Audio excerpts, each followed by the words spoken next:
चलते हैं आपको प्रयागराज, जहां पर कैबिनेट बैठक के बाद मीडिया से रूबरू हो रहे हैं यूपी सीएम योगी आदित्यनाथ।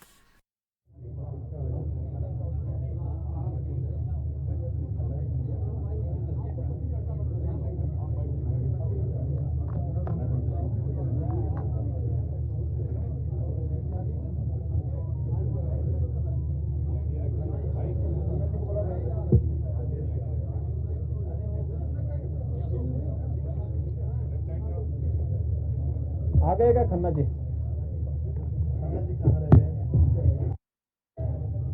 महाकुंभ में आए हुए सभी पूज्य संतों और सभी श्रद्धालुओं के साथ ही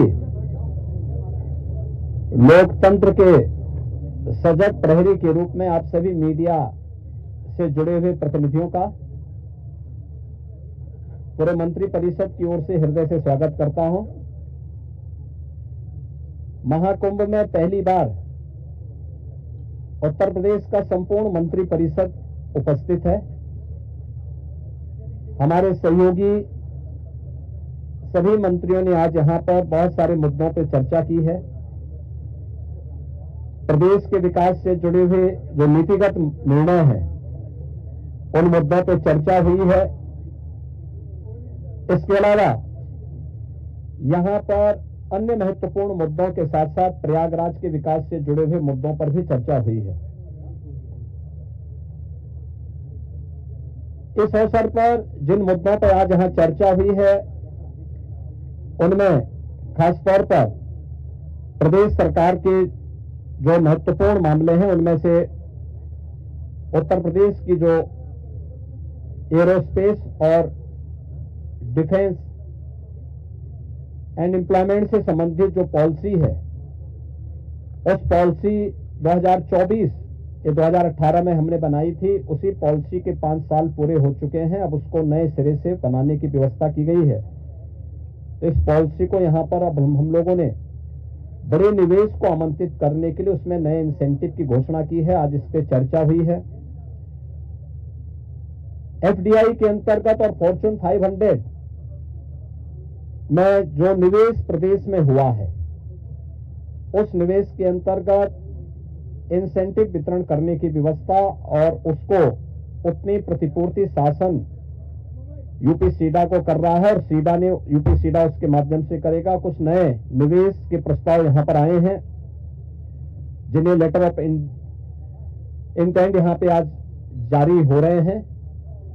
इनमें एक मिर्जापुर का है, 10,000 करोड़ रुपए से अधिक का निवेश का है, एक मुरादाबाद का है और अन्य 2 प्रस्ताव जिन पर आज यहां पर लेटर ऑफ इंटेंट के बारे में चर्चा हुई है।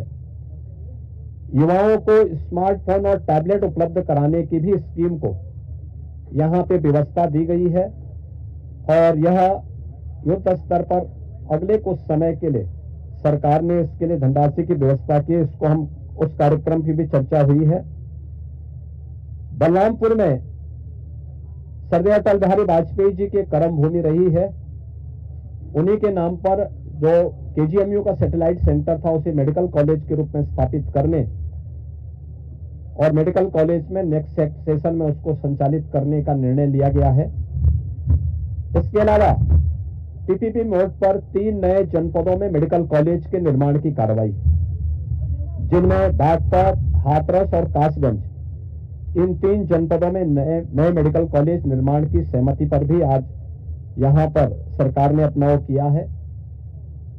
टाटा टेक्नोलॉजीज के साथ में मिलकर के प्रदेश के अंदर 62 आईटीआई को 5 centre of invention and incubation and training centre की स्थापना के बारे में भी एक नए प्रस्ताव को, जो एक प्रकार का हब एंड स्पोक मॉडल होगा और मॉडर्न एज कोर्सेज के साथ उत्तर प्रदेश के युवाओं को जोड़ने के लिए कार्यक्रम के साथ सहमति भी आज मंत्री परिषद ने यहां पर इस प्रस्ताव को भी दिया है। इसके अलावा प्रदेश के अंदर एक अभियोजन डायरेक्टरेट की घोषणा की भी व्यवस्था मंत्री परिषद ने उसको अपनी सहमति दी है और प्रयागराज, वाराणसी और आगरा, ये जो म्युनिसिपल कॉरपोरेशन है हमारे, इन 3 महत्वपूर्ण म्युनिसिपल कॉरपोरेशन में तीनों के बॉन्ड जारी होंगे। अब तक हमने लखनऊ और गाजियाबाद के बॉन्ड जारी किए थे, जिसके बहुत अच्छे रिजल्ट सामने आए हैं। यह म्युनिसिपल कॉरपोरेशन के ब्रांडिंग करने का, उसके विकास को आगे बढ़ाने का एक महत्वपूर्ण माध्यम होता है और एक नई दृष्टि मिलती है और एक पहचान मिलती है संबंधित कॉरपोरेशन को। यहां पर आप प्रयागराज के महत्व को आप देख रहे हैं। वैश्विक मंच पर इस समय हमारा प्रयागराज छाता हुआ दिखाई दे रहा है। जिस श्रद्धा के साथ पिछले एक सप्ताह के अंदर 9.25 करोड़ से अधिक श्रद्धालुओं ने संगम में आकर के पावन स्नान का आनंद लिया है, अनुभूति की है, वह यानी अविस्मरणीय है, अकल्पनीय है। तो प्रयागराज म्युनिसिपल कॉरपोरेशन प्रयागराज के लिए एक सुपर स्पेशलिटी हॉस्पिटल के लिए एक बॉन्ड जारी करने जा रहा है। ऐसे ही आगरा के लिए एक बॉन्ड जारी होने जा रहा है। वहां से संबंधित जो आवश्यकता है वहां का म्युनिसिपल कॉरपोरेशन जारी करेगा। और वाराणसी काशी विश्वनाथ धाम आदरणीय प्रधानमंत्री जी की प्रेरणा से बनने के बाद काशी वैश्विक पटल पर छा रहा है।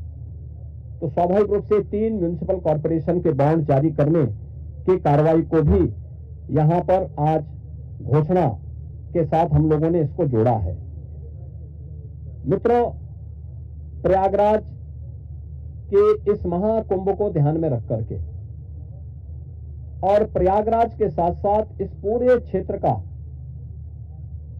एक सस्टेनेबल डेवलपमेंट के कार्यक्रम के साथ जोड़ने की कार्रवाई आदरणीय प्रधानमंत्री जी की प्रेरणा से इसको आगे बढ़ाने के लिए सरकार ने तय किया है कि इसको लेकर के हम लोग जो आदरणीय प्रधानमंत्री जी का विजन है, जैसे लखनऊ में हम लोगों ने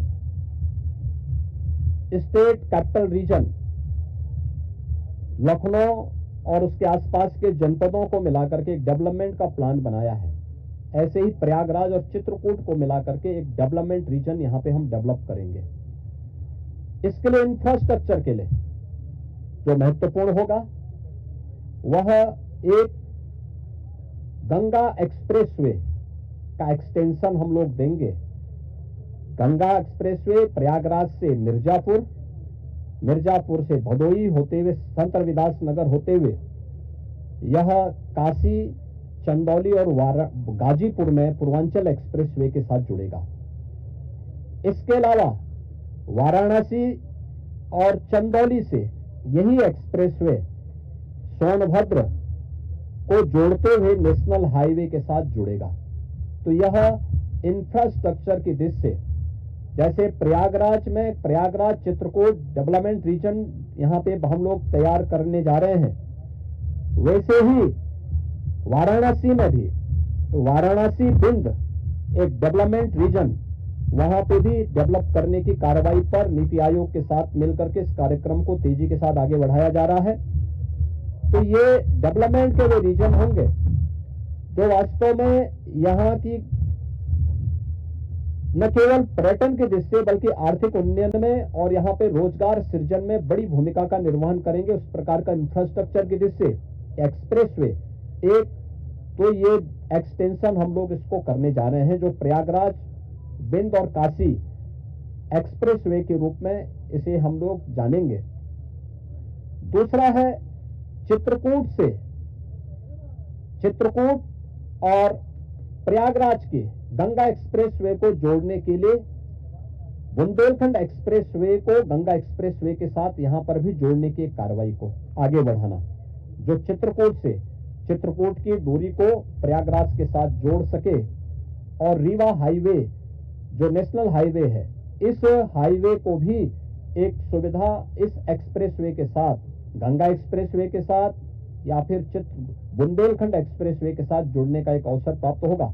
तो ये दो महत्वपूर्ण के साथ साथ प्रयागराज की अपनी आंतरिक चैलेंजेस हैं, ट्रैफिक के चैलेंजेस हैं, और इसमें हम लोगों ने अभी से यहाँ पर पहले आदरणीय प्रधानमंत्री जी की प्रेरणा से भारत सरकार के राष्ट्रीय राजमार्ग विभाग ने लखनऊ रायबरेली होते हुए प्रयागराज की दूरी को बहुत आसान किया है, जिसमें गंगा नदी पे एक 6 लेन का ब्रिज भी बन रहा है। इस समय हमने उसकी एक व्यवस्था स्टील ब्रिज दिया है इस पूरे महाकुंभ के दौरान, जो प्रॉपर रूप से कार्य कर रहा है, लेकिन वो नया ब्रिज भी समय रहते हुए कंप्लीट हो जाएगा।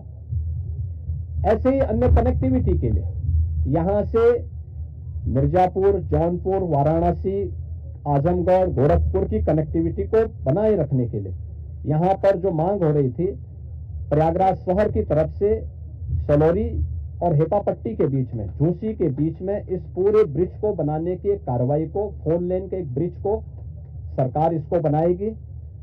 दूसरा, रीवा की तरफ से और जो आपके अरेल की ओर से जो यहाँ पे प्रेशर है यमुना जी के ब्रिज पे, सिग्नेचर ब्रिज आज से 20 साल पहले बनकर के तैयार हुआ था। आज यहाँ पर उसकी जिससे बहुत महत्वपूर्ण आवश्यकता यहाँ पर है कि उसके पैरेलल एक नया ब्रिज बने।